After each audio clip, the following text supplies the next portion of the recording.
Donald Fraser is here. He insisted on waiting to see you.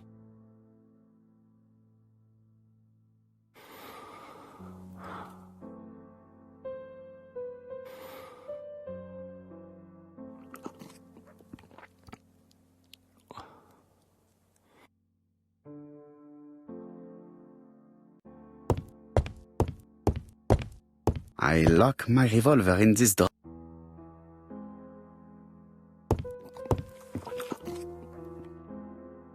This man is tired.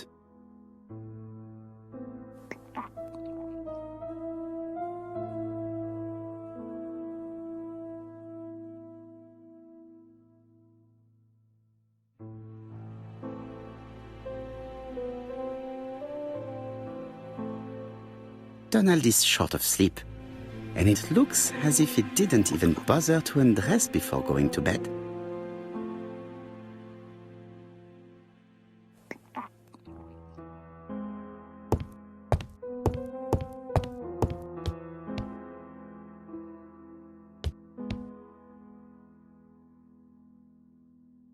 Daily Blag, August 31, 1935.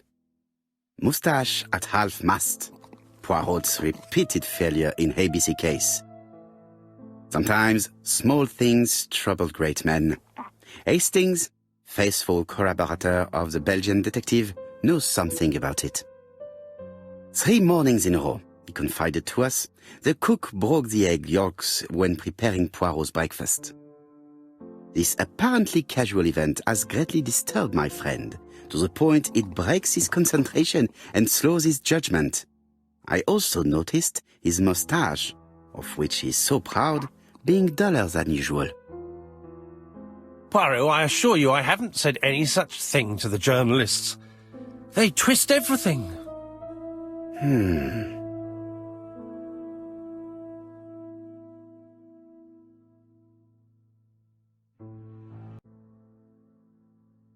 Royal Mathematical and Statistical Society's Bulletin, September the 9th, 1935. The Alphabet Murder, a methodical madman.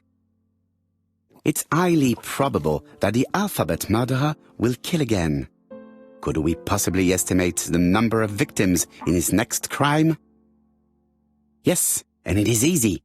As soon as we know the ratio of towns, cities and villages whose names begin with a D and the ratio of English people whose names are spelled the same. On the one hand, the ratio of towns, cities and villages in England with a name starting with D, and on the other hand, the ratio of English people with a name also starting with D.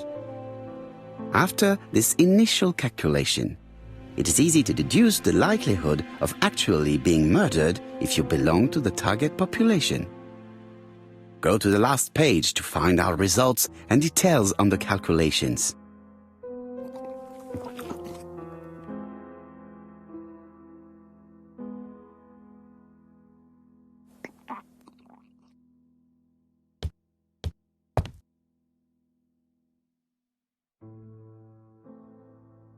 Mr. Poirot, I don't know why I'm here.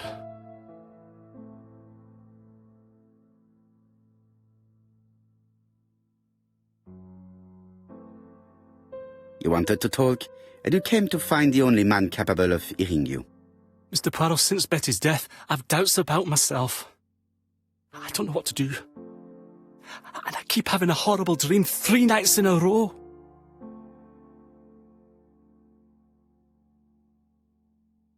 Have a drink and tell me about this dream.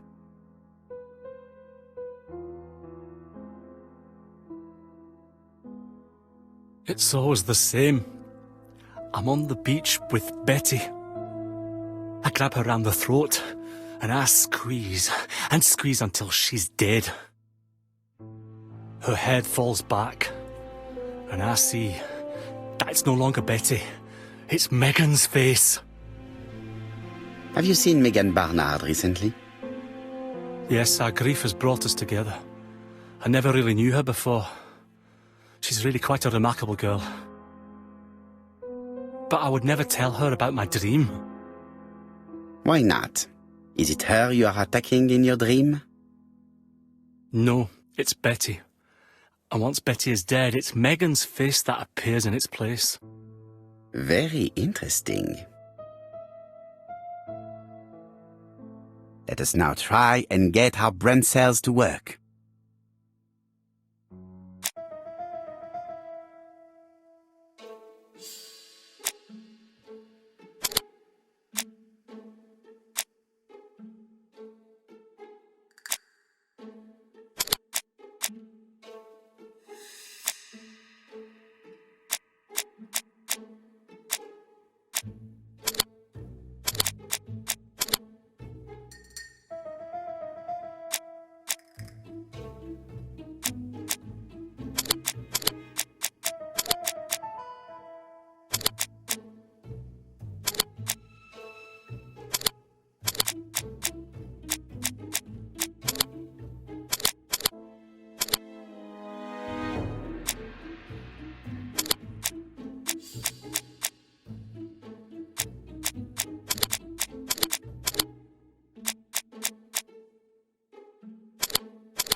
Mr. Fraser, I think that the real meaning of this dream is that you are in love with Megan Barnard.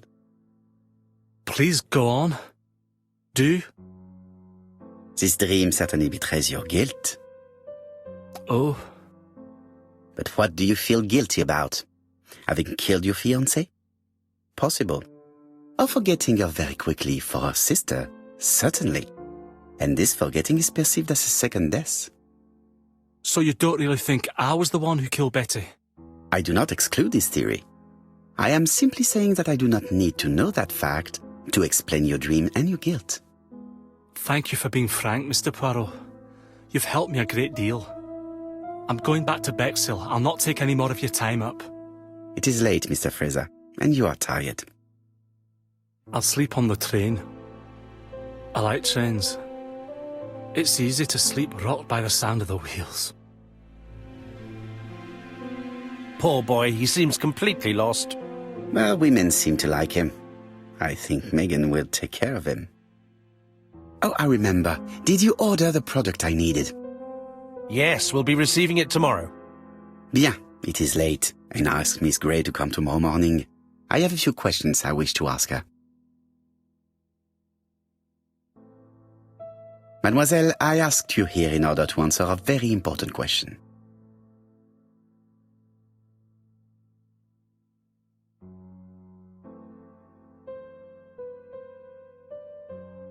Am I right in thinking you said that you did not speak to anyone on the day Sir Carmichael was murdered? It's the absolute truth. Yet, Lady Clark maintained that she saw you talking to a stranger on the front doorstep. Really? She must have been mistaken. Oh, I remember now. I'd forgotten all about it, but it wasn't important. It was just a salesman. One of those traders who sell stockings from door to door. Can you describe him to me? Medium size, glasses, dark suit, and a felt hat. Not the sort of man you notice, completely harmless. That's why I forgot all about him. Nothing else? He was very hesitant and shy. Usually door-to-door salesmen are very confident, but he wasn't.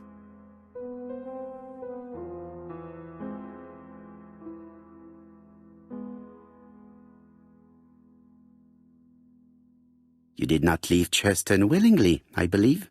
I don't wish to lie. Lady Clark did not appreciate my presence. And Franklin could not go against the wishes of a sick lady. He is a good man, and he worries a great deal about his sister-in-law. I noticed that you left some personal belongings behind at Churston.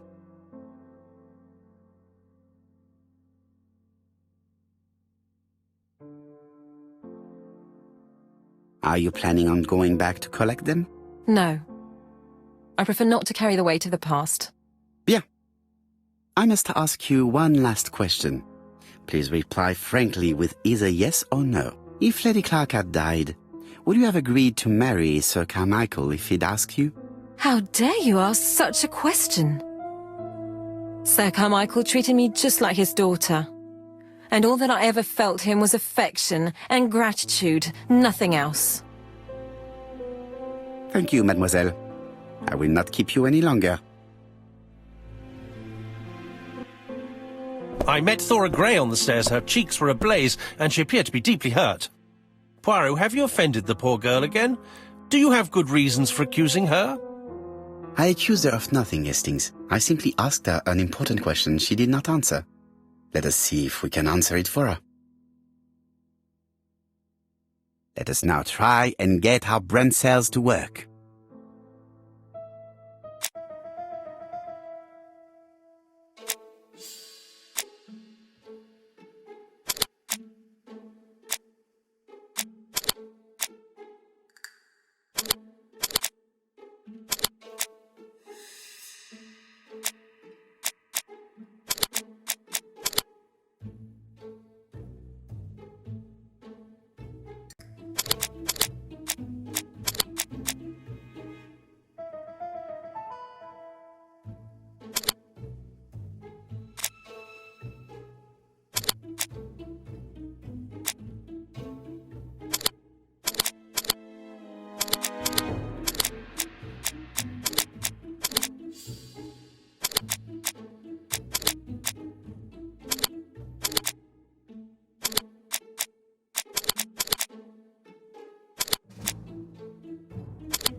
You must know how to read between the lines, Hastings.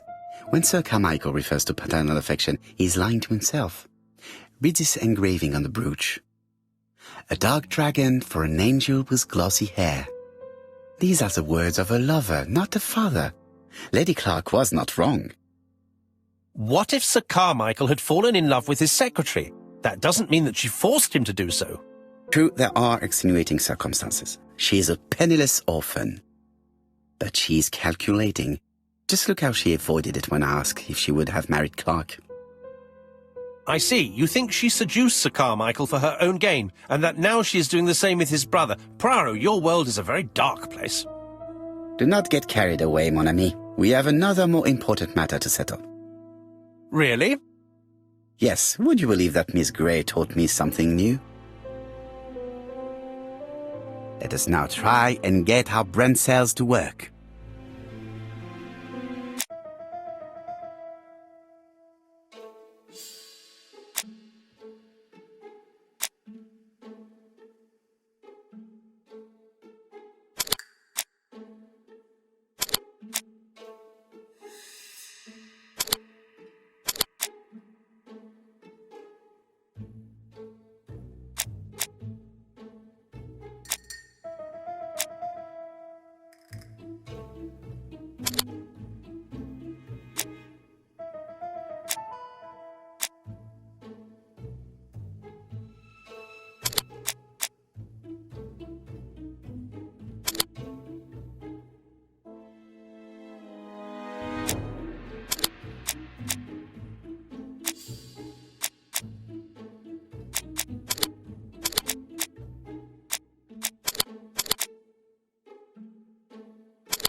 It's perfectly clear, Hastings, perfectly clear.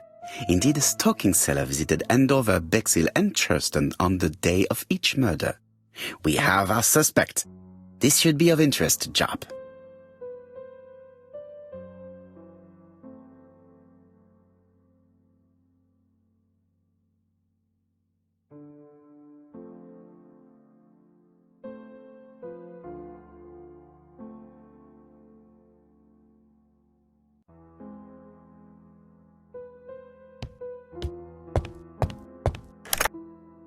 Chief Inspector, we are looking for a stocking salesman. I see you have a suspect. Yes. Contact all the stocking wholesalers who may employ him. Your suspect is a salesman? No, he does not take orders. He sells door to door. Right. The hunt is on.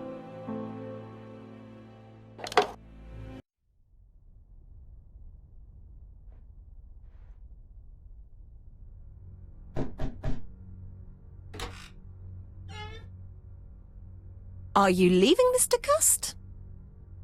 Yes, I'm going to Cheltenham. You shouldn't travel today. You don't look very well. I have to. I have engagements. I must respect them.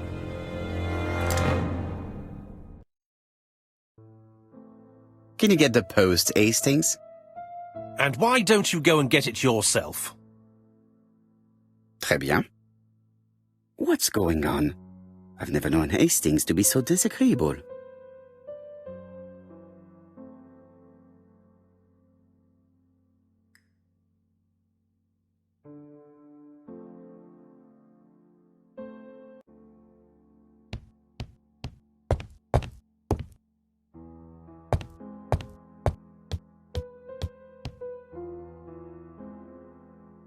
Daily Blag, August 31, 1935.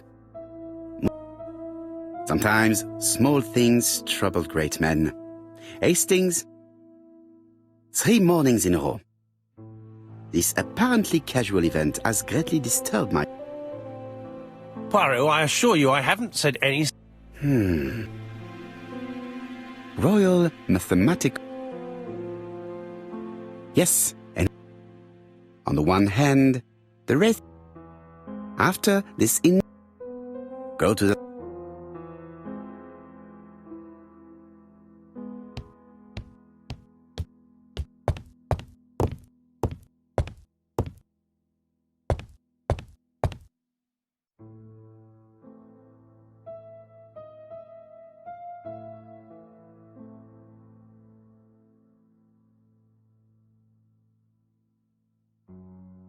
Poor Mr. Poirot.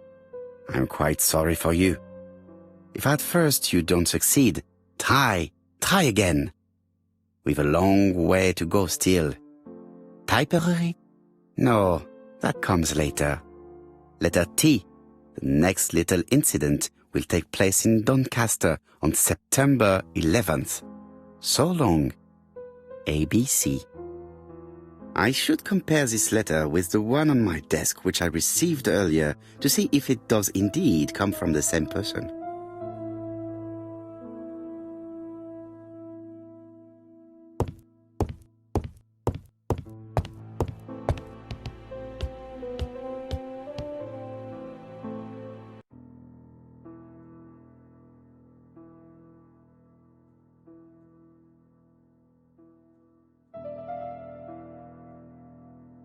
Let us examine this more closely. Certain characters in the two letters may have similar defects. Yes, this I is weird.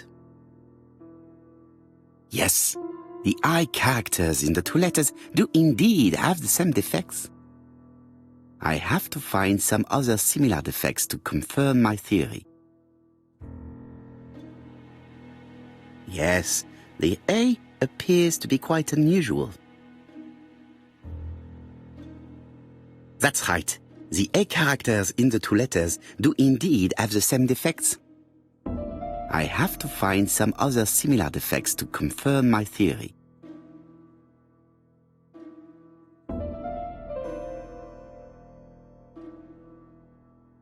The W is not printed properly.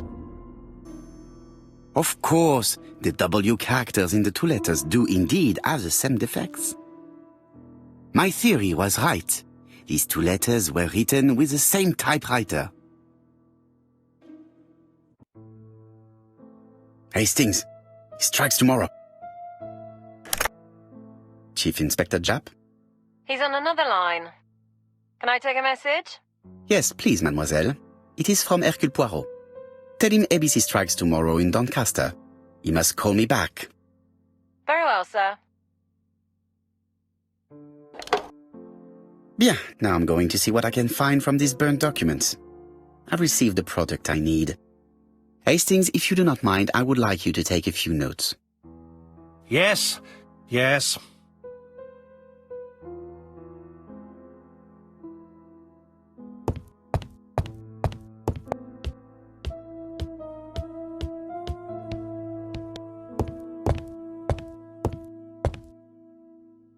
Now, down to work.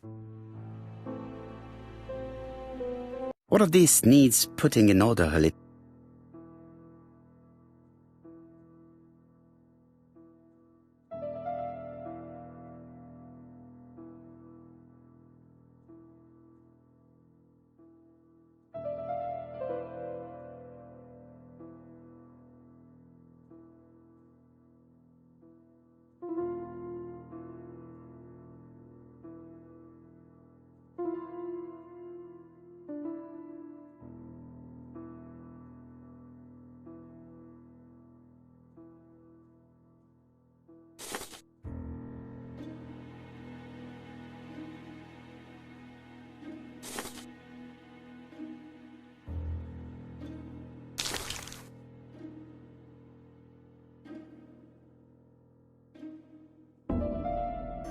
I think that this is right.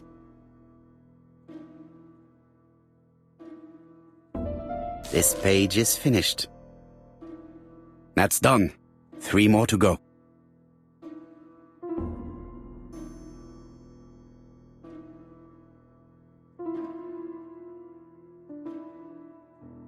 This piece should be placed here.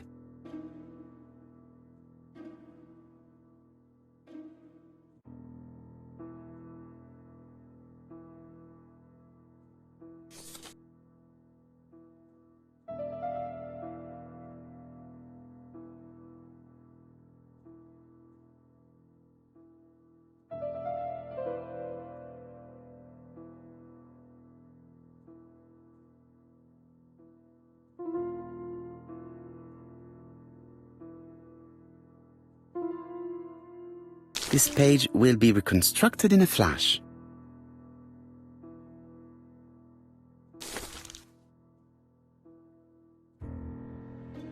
This page is finished. And that's 2 done. It's easier than I thought.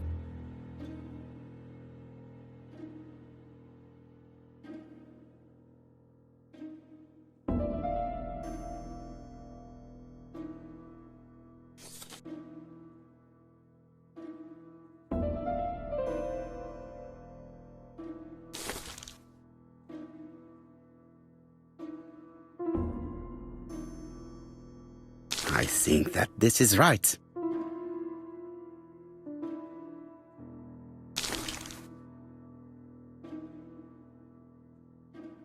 This page is finished. Only 1 more. Keep going.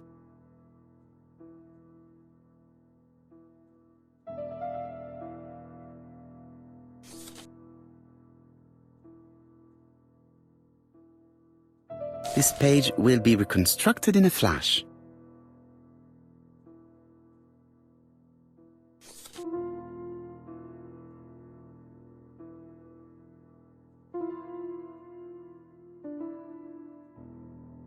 I think that this is right. This page is finished. All the pages are reconstructed.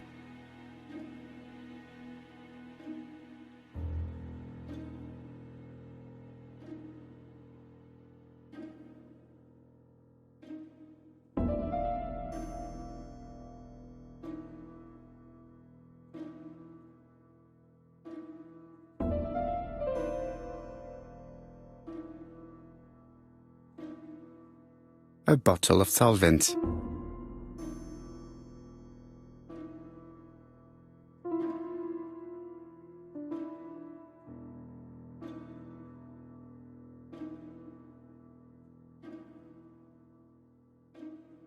A dry cloth.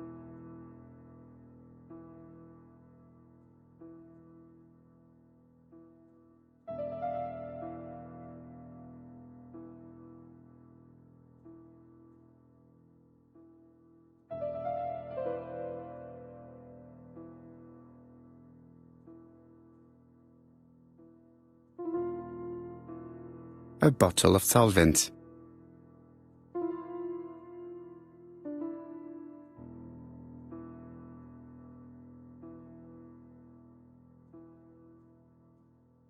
A bottle of solvent.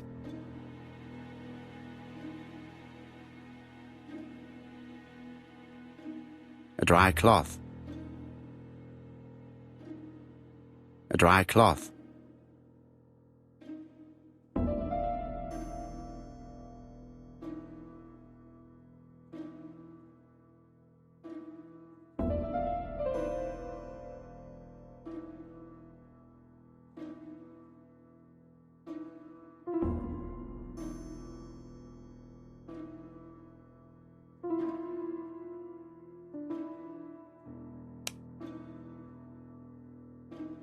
Poor Mr. Poirot.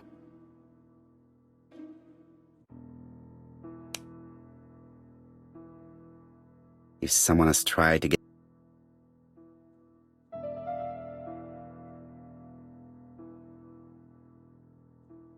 a bottle of solvent.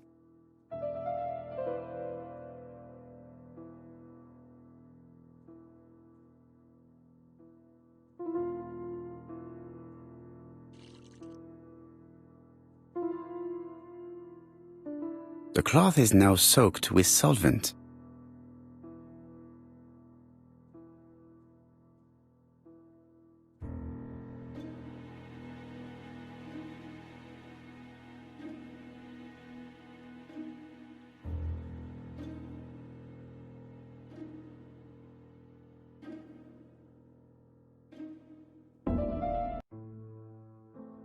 Got it!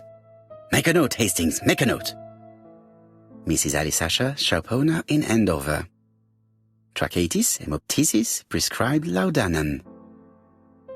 I got it. Look. Poirot, where on earth did you find these files? On a fire at the bottom of the garden at campsite. All right, but where did the person who burned them find them?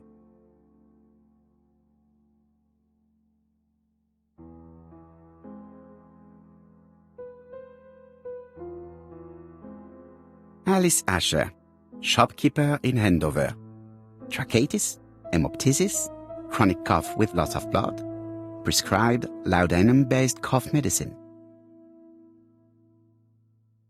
Betty Barnard, waitress in Bexhill. Chronic bronchitis causing dysphonia.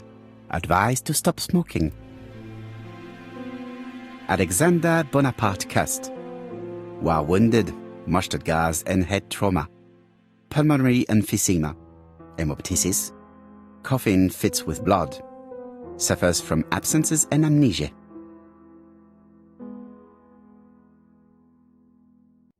Dick Dudley Dunbar, owner of the Black Swan Hotel in Doncaster. Asthmatic, heart disease, heart condition. Let us now try and get our brain cells to work.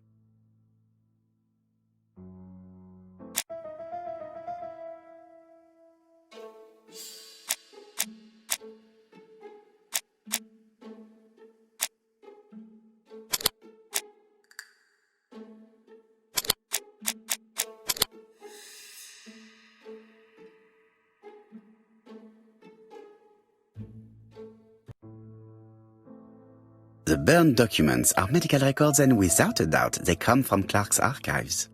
First of all, because all the patients have throat conditions.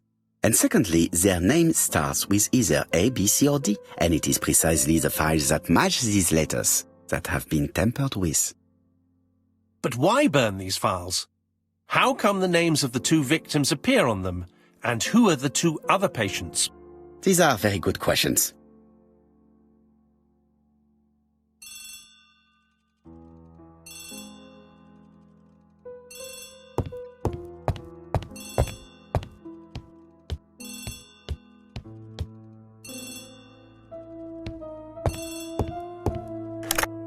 Hello, Poirot? Any news, Chief Inspector?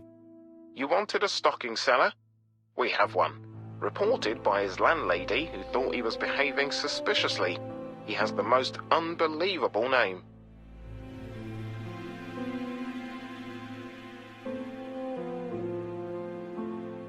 Alexander Bonaparte Cust.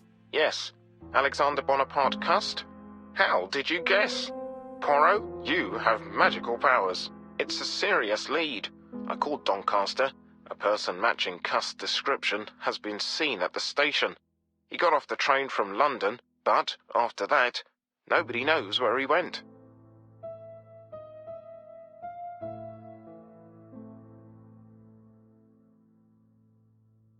Look for him at the Black Swan Hotel. What?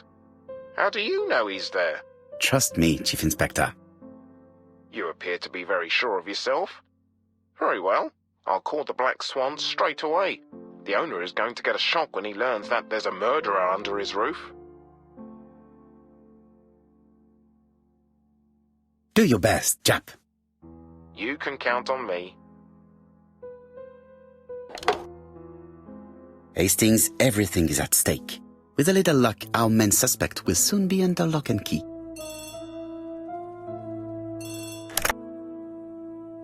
So, has Cust been arrested? Yes, the Doncaster police are sending him by train. That is good news. But why so gloomy, Chief Inspector? Well, when I told the hotel owner that he was sheltering a murderer, he collapsed. He's dead? No, fortunately, but it has taken its toll on him. It has to be said that with his name starting with the letter D, he had every reason to fear Cust. I bet he was going to be the next victim.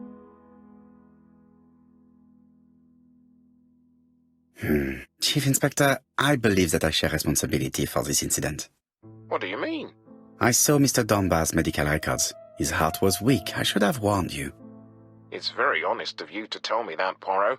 I appreciate your gesture. Please keep me informed of his progress. You can count on me. I'll do what's needed. I will visit him at his bedside when the killer is caught. That's typical of you, Poirot. We should focus on the next part of the investigation in order to avoid other incidents. While we're waiting to question Cust, we could search his room in London. Where does he live? The Marbury Guest House? I'll see you there. Yes, but start without me. First of all, I have to sort out a few details for Cust's transfer. I understand. À bientôt. Hastings, we are making good progress. Please go and search the room of our number 1 suspect. With pleasure. I did have a dentist appointment, but I'll cancel. The dentist. So that is why you were so nervous and bad-tempered. A visit to the dentist is never an enjoyable prospect. But an unavoidable one. Go to your appointment, Hastings. I will manage on my own.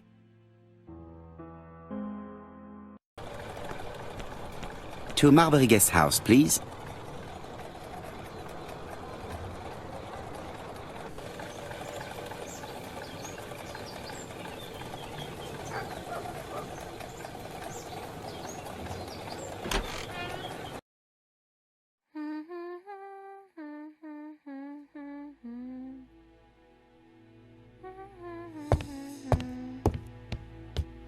How do you do? You must be Mr. Hercule Poirot. Chief Inspector Jupp told me that you might be coming.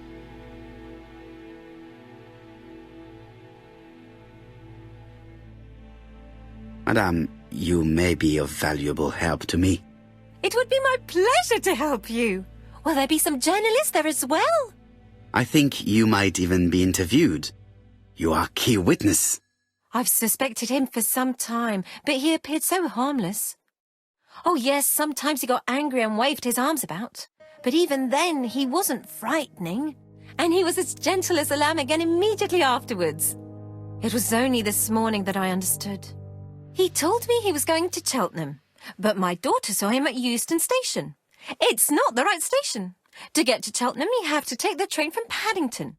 And what's more, Mr. Cust left behind an ABC with Doncaster underlined. As you can imagine, when I saw that, I called Scotland Yard. Well done. You were right. He did go to Doncaster. So I was right to warn the police. Tell me, did you have any other reason to suspect Mr. Cust? Well, he's odd. Sometimes he coughs really loudly and complains that his throat is burning, and sometimes he talks to himself and stares into space. He told me that it was because of a wound he got in the war. His head hasn't been quite right since, he said. And then he was in Churston when that millionaire got murdered. I found his train ticket when I washed his coat. He didn't want me to wash his shirt. He washed it himself. But I did see big brown stains on it.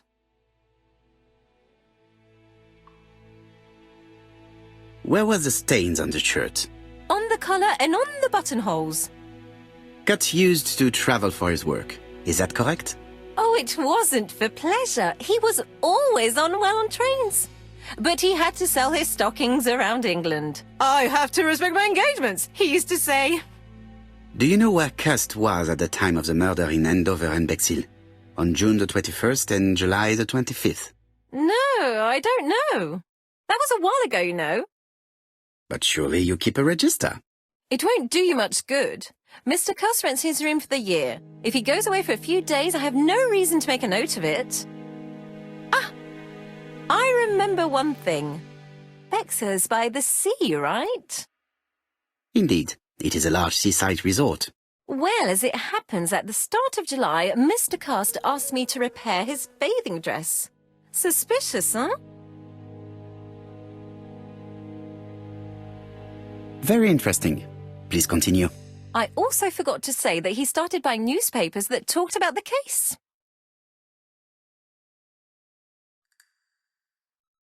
When did he start buying the newspapers? Let's see.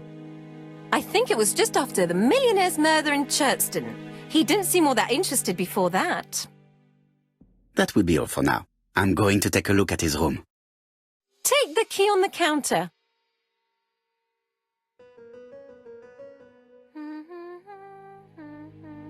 I should check the register. Mrs. Marbury may have been hiding something from me.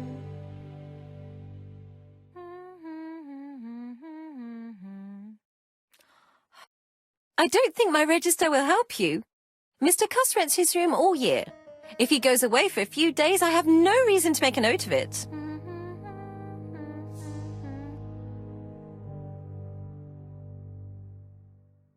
The truth is becoming apparent, and I have something to say to Mrs. Marbury.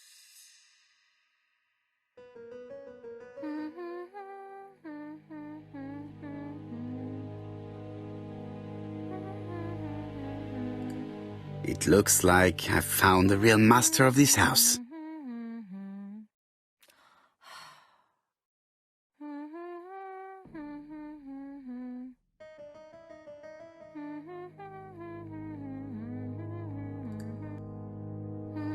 There is no need to worry about the household cat. I'm sure that Mrs. Marbury lets it do what it pleases.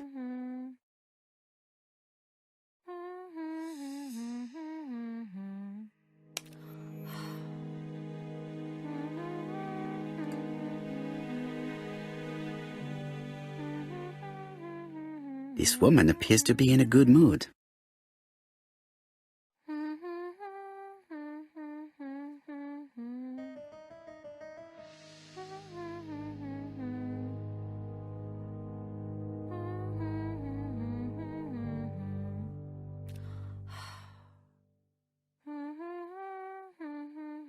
Mrs. Marbury is in a good mood.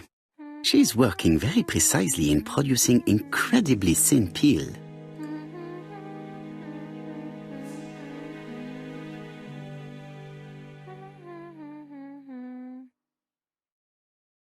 Mrs. Marbury, if I am to believe the register, you rented room 306 to a certain Mr. Fishman on the day of the Bexhill murder. Room 306 is Cust's room.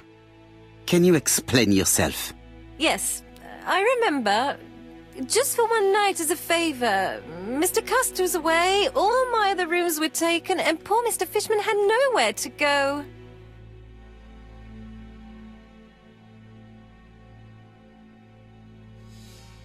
It doesn't matter, provided that you remembered to change the sheets. Oh, do you think so?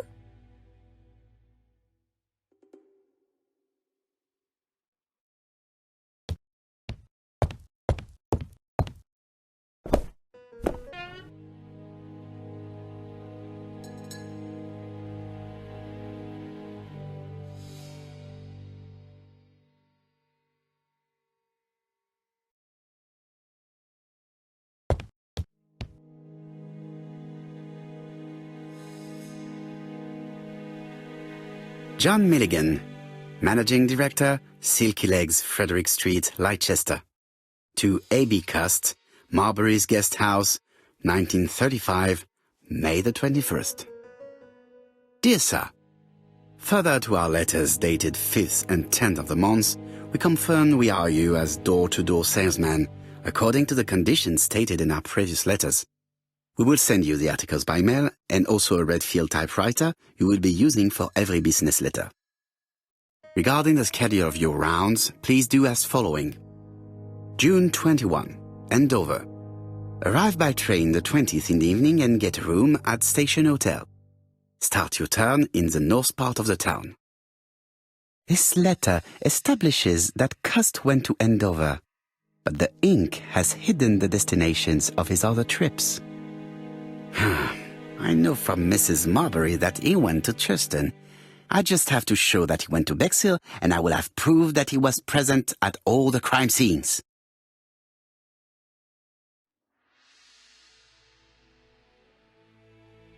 It's an ABC.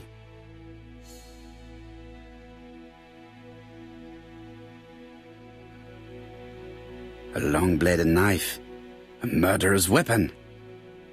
This subject will probably be useful to me.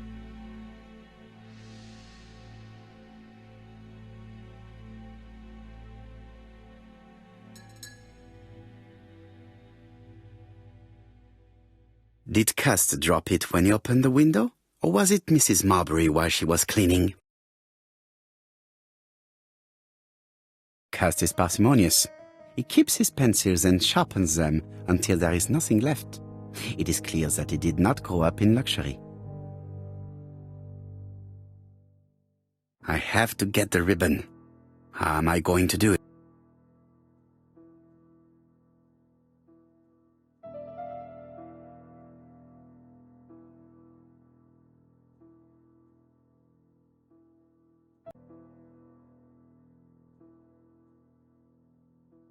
Something is blocking the ribbon.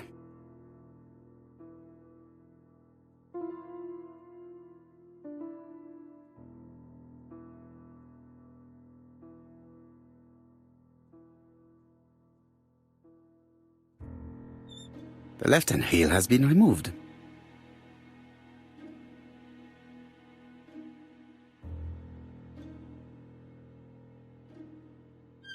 The right-hand heel has been removed. Something is blocking the ribbon.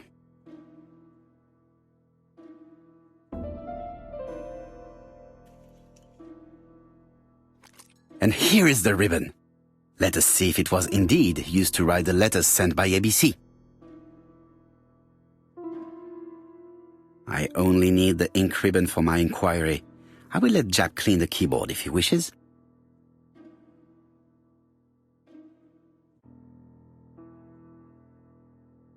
All the letters announcing the murders were written on Cust's typewriter.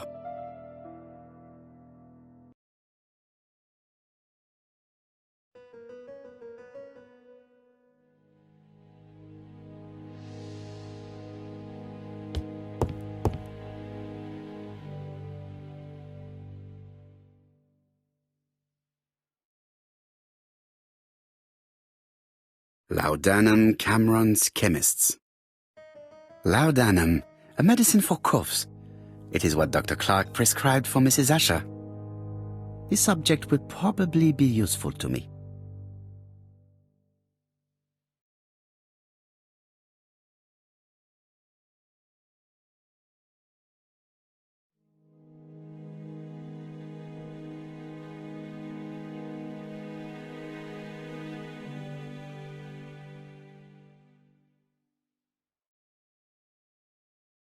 Diethyl barbituric acid, Johnson Company.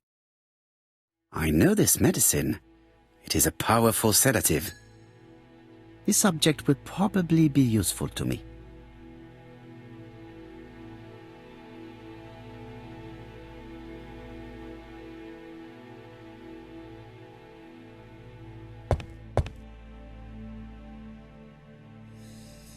It's closed.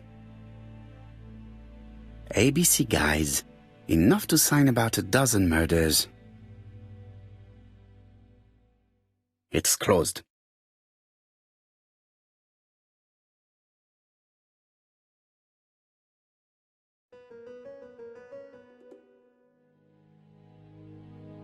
It's closed.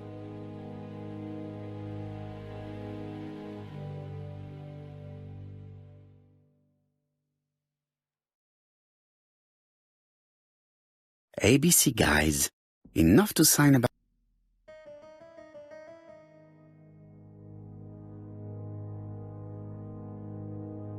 ABC guys.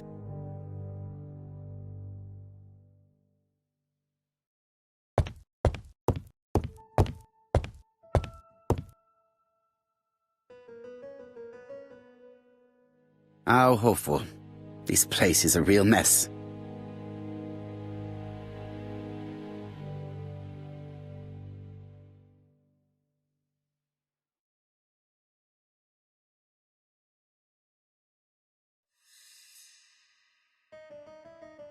The least we can say that Mr. Cust is not very concerned about order and balance.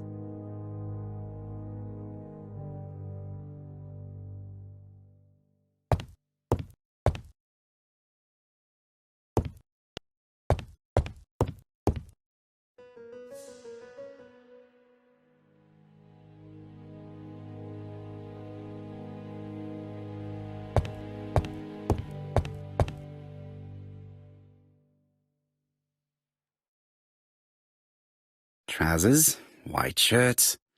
Everything has been washed very well. All the main articles referring to the ABC case are here, from the Churston murder onwards. Nothing before that date. The Bexhill Daily Paper, dated from the day of the Bexhill murder.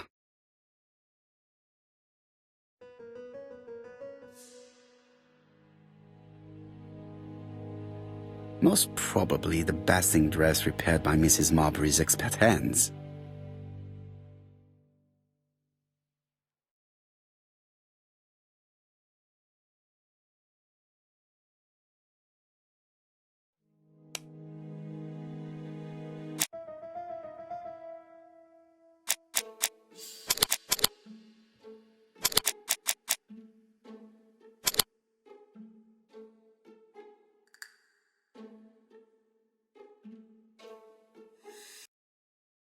The register shows that Cust did not sleep at the guest house on the day of the murder.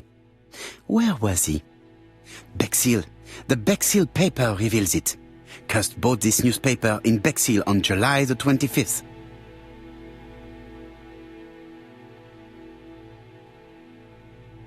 ABC Guide.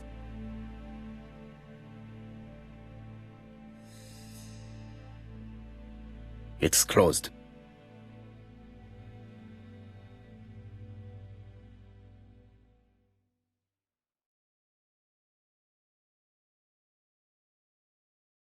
It's closed. It's closed. It's closed.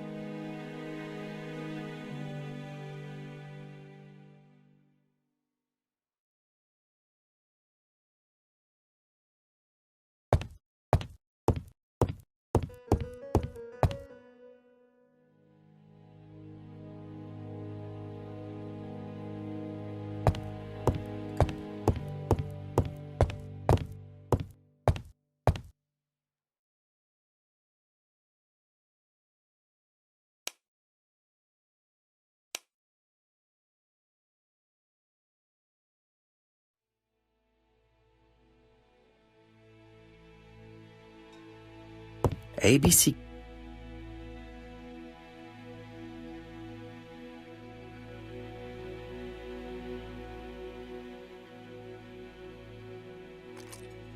This knife is very useful. Who knows? Maybe it never cut anything other than string. Stockings. Stockings.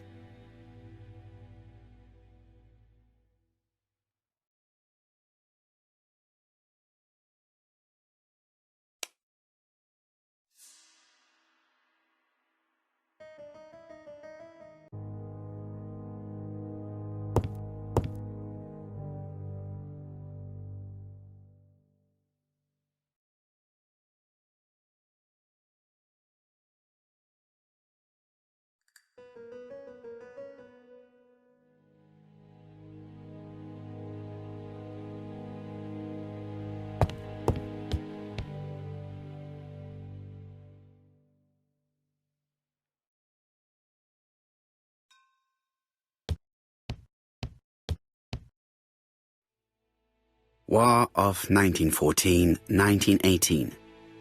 By the King's order, the name of Corporal A.B. Cust, Devonshire Regiment, was published on the London Gazette on May the 10th, 1918, as mentioned in a dispatch for gallant and distinguished service. An army dispatch, wounded on the Somme front, victim of a gas attack. Corporal Cust greatly deserves his distinction.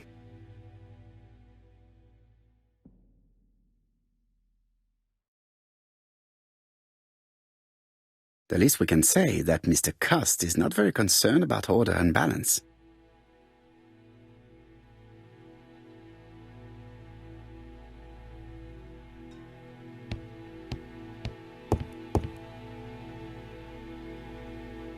This dark stain, it could be blood, but goodness knows how long it has been there. No use continuing the inspection of this room. I've seen all there is to see.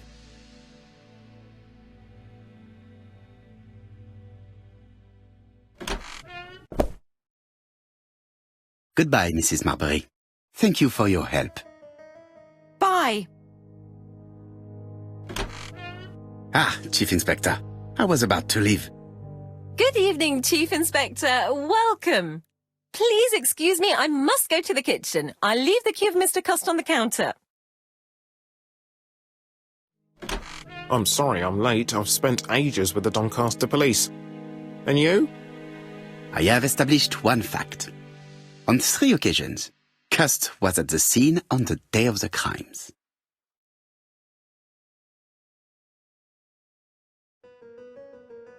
I had best talk to Jap. I had best talk to...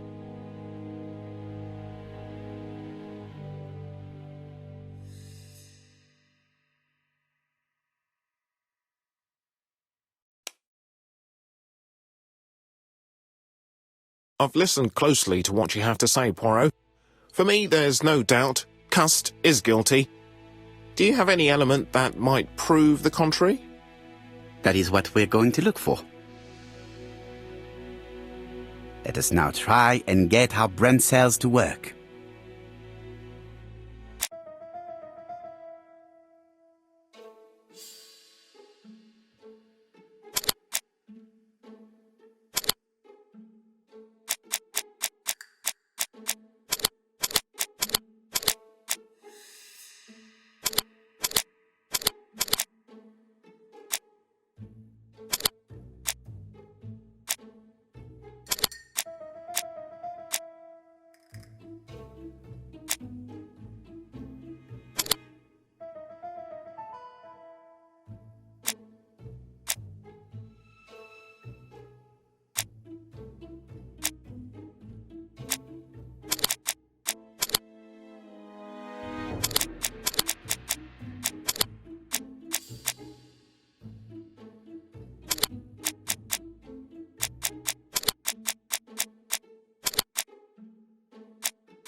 The evidence against Cust is overwhelming. His presence at the scenes, the knife, the blood-stained shirt, the ABCs in a box.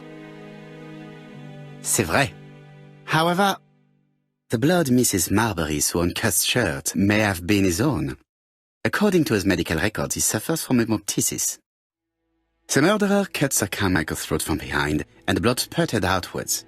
You would expect the murderer's shirt to be stained on the sleeves, not on the buttonholes. Yet we see quite the opposite. You would expect the murderer to keep the newspaper articles about his crimes. But Cust's collection starts in Cheston, as if it discovered the case rather late. I agree it's troubling, but it doesn't change my mind. There's small details that we should be able to clear up by questioning Cust. When can we talk to him? Doncaster is sending him to us on the first train. Are they questioning him already? He says he can't remember a thing. It's plausible. Doctors say he suffers from absences and amnesia. Mrs. Marbury has confirmed this. He may have done the murders in an altered state. A familiar situation. It's not enough to clear his name. Dr. Thompson insisted that even if you don't know what you're doing, you never commit a murder without wanting to. Très intéressant. I shall remember that. Right. I'll go and examine the suspect's room. Chief Inspector, I took the liberty of removing a few clues to examinatum. All right, we'll discuss them tomorrow. In the meantime, I'm going to see if you've missed something.